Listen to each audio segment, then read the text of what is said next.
তখন সম্পূর্ণ দোষটা এসে পড়েছিল মূলত সামান্তার উপরই। নেটিজেনরা এটাও বলেছিল যে ডিভোর্সের পর হয়তো সামান্তা তাদের থেকে মোটা অঙ্কের একটা অ্যালুমিনি নিবে। তবে পরবর্তীতে নাগা এবং নাগার ফ্যামিলি যখন সামান্তাকে 200 কোটি রুপি অ্যালুমিনি দিতে চায় তখন সে সেটা নেয়নি। নেটিজেনরা তাকে আরো দোষারোপ করেছে যে হয়তো সামান্তা বিভিন্ন মুভিতে বোল্ড সিন করার কারণে তার বিবাহিত জীবনের সমস্যা হয়েছে, পাশে বাচ্চা নিয়ে পরিবার আগাতে চায়নি এবং সে তার ক্যারিয়ারকে বেশি প্রাধান্য দেওয়ায় তার ডিভোর্স হয়েছে। এরপর বিভিন্ন ইন্টারভিউতে সামান্তাকে যখন তার ডিভোর্সের ব্যাপারে কিছু জিজ্ঞেস করা হতো তখন সে প্রচন্ড ইমোশনাল হয়ে যেত। একটা ইন্টারভিউতে এসে সে এও বলেছিল যে সে তার বৈবাহিক জীবনে 100% দেওয়ার চেষ্টা করেছে।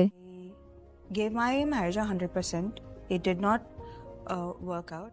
যাই হোক, তাদের ডিভোর্সের কিছুদিন পরেই কিন্তু নাগাকে আবার সবিতার সাথে দেখতে পাওয়া যায় এবং এরকম গুঞ্জন উঠেছে যে হয়তো সবিতার কারণে নাগা এবং সামান্তার মধ্যে ডিভোর্স হয়েছে, যদিও এ ব্যাপারে কোনো সঠিক প্রমাণ পাওয়া যায়নি। 2022 সালে সবিতা